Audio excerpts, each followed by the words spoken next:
All right. Anyway, all right. Let's move on. Friedberg, you have a science corner.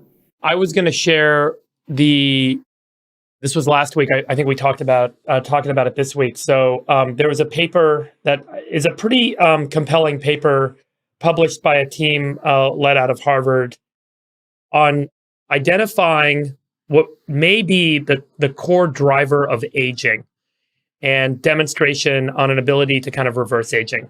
So I'll just start really quickly that, in the human body, we have many different types of cells, right? We have 200 roughly different kinds of cells, an eye cell, a skin cell, a brain cell, a heart cell. They all have the same DNA, the same genetic code, the same genome at the nucleus of that cell. What makes those cells different, and the reason they act and behave differently, is they have different gene expression, meaning different genes in that cell are turned on and off. And when a gene is turned on, the protein that gene codes for is expressed and made in the cell. And the genes that are off, those proteins are not made. And remember, proteins are the biochemical machines in biology. So when certain proteins are produced, they do stuff and other proteins don't do stuff, and the cell acts and behaves very differently. So some cells, when you turn genes on and off, you get a neuron. Some cells, you turn them on and off, you get a muscle cell in your bicep. Some of them, you get a heart cell. And so all of these cells are differentiated by the genes that are expressed. The general term for the expression of genes is the epigenome. And an epigenome basically refers to these systems whereby certain parts of the DNA, certain segments of genes are uncoiled a little bit. So if you zoom in on DNA, there's 23 chromosomes. They're tightly wrapped in these coils. And when you go even closer, you see that there's these segments called nucleosomes. And a nucleosome means it's like a bead, and a bunch of DNA is wrapped around the bead. And how closely those beads are together, how much the DNA is wrapped, allows a segment of the DNA to be opened up and then expressed, meaning copies of the DNA are turned into RNA, which floats into this thing called the ribosome, and the ribosome is the protein printer. So the more these little segments of genome are exposed, the more they're expressed. And there's certain chemicals, these methyls and acetyls, that kind of attach to the genome, and certain elements that allow parts of the chromosome to wrap up and get really tightly bound, or to unwrap and to express the gene. So the epigenome is almost, you can think about it like the software, and the genome or the DNA is the hardware. And so the hardware basically defines what you can make. The epigenome defines what is being made, what stuff is turned on and what stuff is turned off. So this paper and this work that was done, historically, we've always thought that aging meant that over time, the DNA in our cells was mutating and errors were accumulating in the DNA. And as a result of those errors, the cells start to dysfunction. And what these guys really did a good job of proving with this paper is that it may not be mutations in the DNA that's causing aging, but actually changes in the epigenome, and that the DNA remains pretty stable and pretty consistent over time. And the way they did this is they broke the DNA. And just so you guys know, every second of your life, about 1 million breaks in DNA in cells throughout your body are happening. Your DNA is being broken up, and then there's all this machinery in your cell that fixes the DNA when it breaks. Now, what happens when it fixes it turns out it's actually really good at fixing it, and the DNA doesn't change. And we historically thought that the DNA changed a lot and mutations accumulate over time. But in reality, what may be happening is as your DNA gets fixed, the epigenome, the acetyl and methyl groups on the gene, on the chromosome, don't get put in the right place. And over time, what happens is the epigenome degrades. And this is considered, and a lot of people refer to this now as the information theory of aging. You can kind of think about making a lot of copies of software, a lot of copies of a photo in a photo printer over time. And every time you make a copy, there's a little error, and those errors accumulate. And the errors that accumulate cause the epigenome to change. And as a result, certain genes are turned on that are supposed to be off, and certain genes are turned off that are supposed to be turned on. And then those cells start to get dysfunctional because the wrong proteins are being made and the cell can no longer do what it's supposed to do. So what these guys... Could it be the ribosome as well that gets screwed up over time, the printer? The ribosome is a pretty, static protein. It just does its thing. And there's hundreds of ribosomes in a cell. So, if one of them's dysfunctional, it just doesn't do anything. And then the other ones kind of step in and do it. So the ribosomes are constantly running. What these guys did is they basically took two populations of mice, and they gave the one population of mice a certain thing that caused its DNA to break at 3 times the rate of the other population. And then as the DNA broke, they could they could see that this mouse population got older and older faster, and by a bunch of measures on how do you measure age. But what they did is they then sequenced the DNA of the two populations of mice.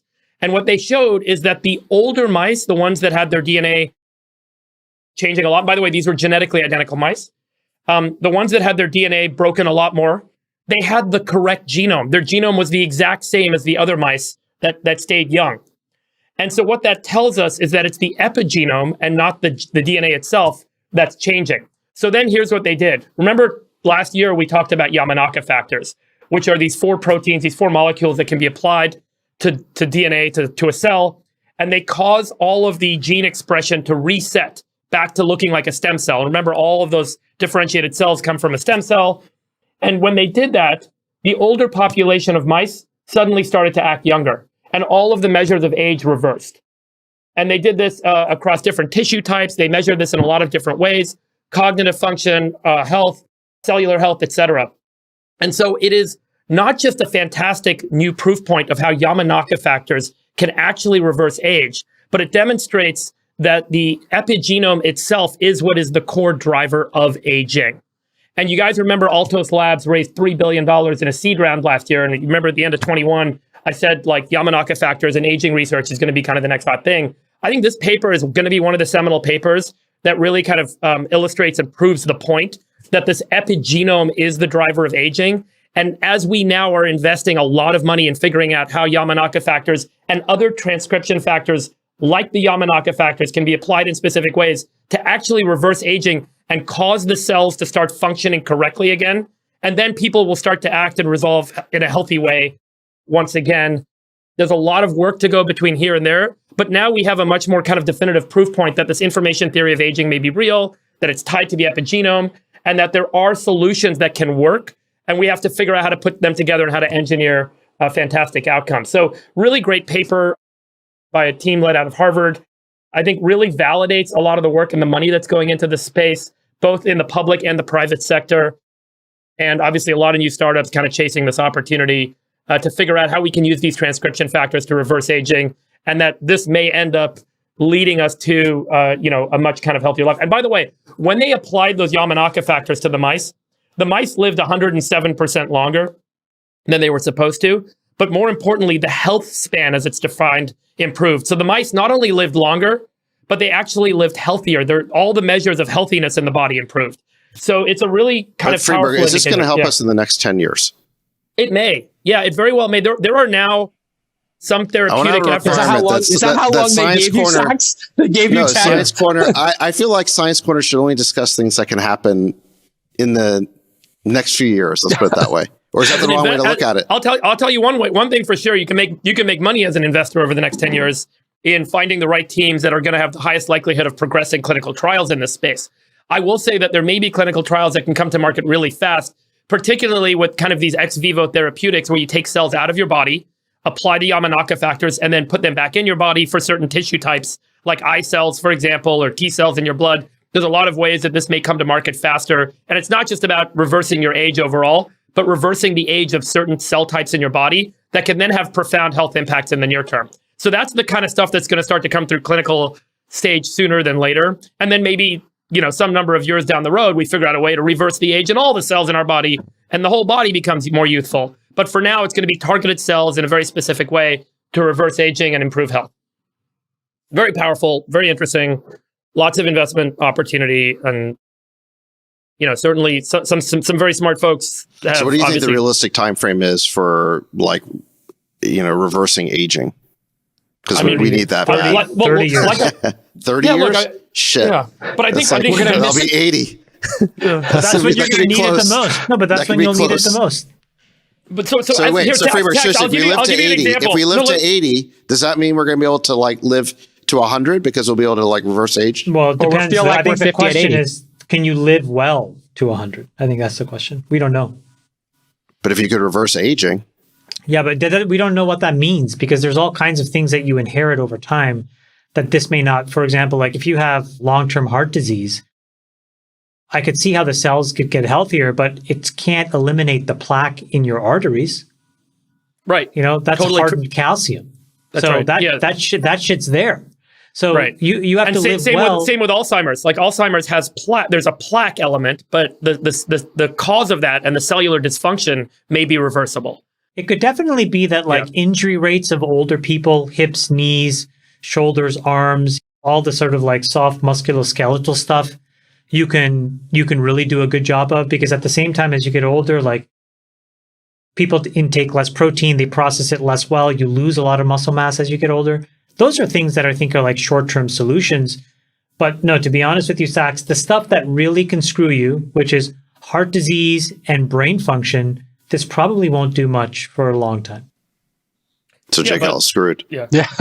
I'm in the best shape I've been in 20 years. I feel great. Can you reverse whatever is wrong with JKL, or is that in the plaque category? Can I do a quality of life shout out? Can I do a quality of life shout out? Please. Yeah. I got an email. We all got it from a guy who I won't say just not to violate his privacy. But he's in Saskatchewan. He listens to the pod, or his father is, and made him get a pre-nuvo scan.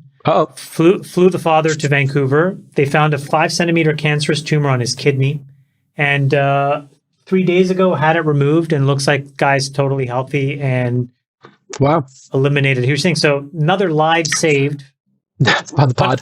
But I wanted to show you guys a picture. So yesterday I went to Los Angeles to see my interventional cardiologist. And what they do is they do what's called a contrast CT scan. So they put you into an IV and they put this contrast inside of you. Nick, do you want to throw the picture up, please? And then they use all this software to actually create an extremely accurate 3D model of your heart.